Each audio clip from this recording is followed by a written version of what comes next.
Welcome to the novena of Our Lady of Perpetual Help. My name is Father Sean McGillicuddy. I'm also a Redemptorist stationed at Mission Church. There is a game among children and youth, and even sometimes some adults. In this game, a note is secretly put on the back of a person. This note says things like, "I'm stupid," or "kick me," or something worse. When a person has one of these notes on their back, the rest of the world is laughing at them. But he or she has no idea that the note is on their back. In this moment, they need a compassionate person. God calls us to be compassionate people. People who take an interest in the situation of others. This is the work of the prophets in the whole Old Testament.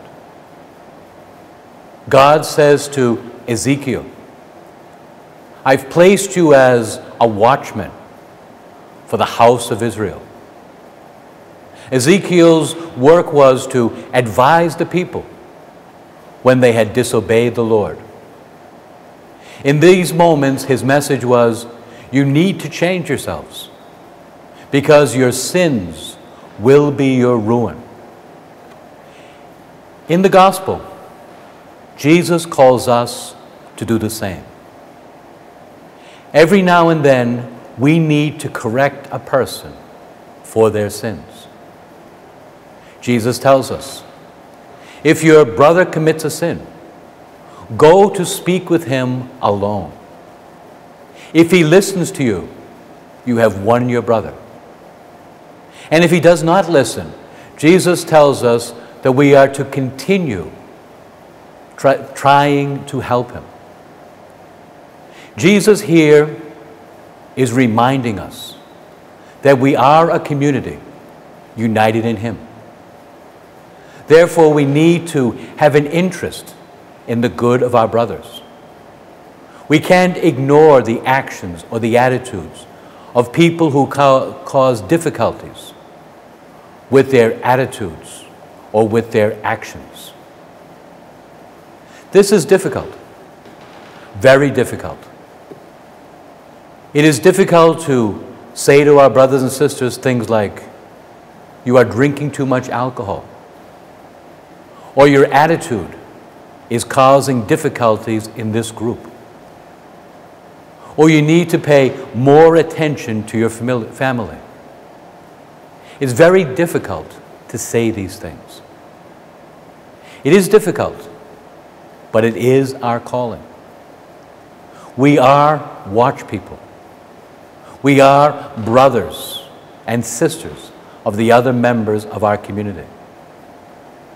In the book of Genesis, there's a famous dialogue between God and Cain. God asks Cain, "Where is your brother?" Cain also asks a question, "Am I my brother's keeper?" In all the scriptures, especially in the Gospels, we see that the correct answer is yes. Yes, we are our brother's keeper. Disciple is the name, posted not on our back, but in our hearts. The mark of a true disciple is love. We know that the Virgin Mary is the example of an authentic disciple. She loved God and her brothers and sisters with a real and strong love. She always did what God wanted her to do, whether it was difficult or not. Like Jesus, she accepted the cross in her life. Today, we ask Jesus, through the intercession of his mother, to help us to be compassionate people, people who really love our brothers and sisters when it is easy and also when it is difficult.